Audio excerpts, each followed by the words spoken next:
അപ്പോൾ ഈ video is about meal prep.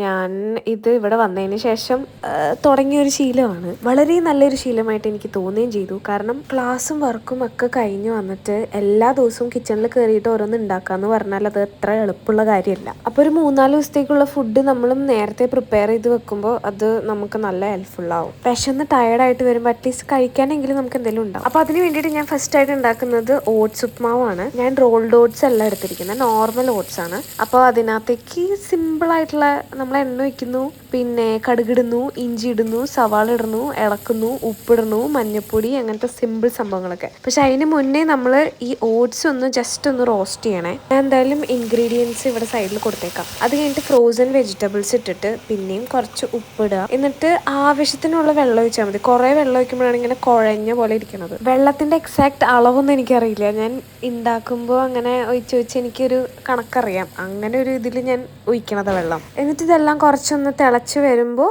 നമ്മൾ റോസ്റ്റ് ചെയ്ത് മാറ്റി വെച്ച ഓട്സ് അതിൻ്റെ മുകളിൽ ഇട്ട് കൊടുത്തിട്ട് ജസ്റ്റ് ഇളക്കി കൊടുക്കാം.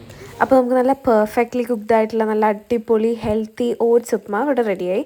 നെക്സ്റ്റ് നമുക്ക് ചിക്കൻ കറി ഉണ്ടാക്കാം. അപ്പോൾ അതിന് വേണ്ടിയിട്ട് ഞാൻ ചിക്കൻ്റെ തൈ പീസാണ് എടുത്തേക്കണേ. ഇതിൽ കുറച്ച് പീസ് എടുത്തിട്ട് മാരിനേറ്റ് ചെയ്യാൻ വെച്ചിട്ട് ഞാനൊരു 6-7 വിസിൽ. അത് കഴിഞ്ഞിട്ട് ഞാൻ മസാലയ്ക്ക് വേണ്ടിയിട്ട് എണ്ണ ഒഴിച്ച് ഇഞ്ചി, വെളുത്തുള്ളി, പിന്നെ ഞാൻ ബേ ലീഫും ഉള്ളി ഇട്ട് ഇളക്കുക ആസ് യൂഷ്വൽ. എനിക്ക് തക്കാളി ഉണ്ടായിരുന്നില്ല, അപ്പം ഞാൻ തക്കാളിക്ക് പകരം ആ ഒരു പേസ്റ്റ് ഇട്ടു. എന്നിട്ട് നമ്മൾ വേവിച്ച് വെച്ച ചിക്കനും പിന്നെ അതിൻ്റെ സ്റ്റോക്കും എല്ലാം കൂടി അതിനകത്ത് ഇട്ടിട്ട് ഇളക്കും. കൂടുതൽ മസാല കാര്യങ്ങളൊന്നും ഞാൻ ഇട്ടിട്ടില്ല. ഇതൊരു തട്ടിക്കൂട്ട് ചിക്കൻ കറിയാന്ന് പറയാം. ഇനി അത് അങ്ങനെയല്ല ഇങ്ങനെയല്ല എന്നൊന്നും ആരും വിചാരിക്കാൻ നിൽക്കണ്ട. ഇത് എനിക്ക് സമയമില്ലാത്ത സമയത്ത് ഞാൻ ഉണ്ടാക്കുന്ന ഒരു തട്ടിക്കൂട്ടി ചിക്കൻ കറിയാണ്. ടേസ്റ്റ് ഉണ്ടോ?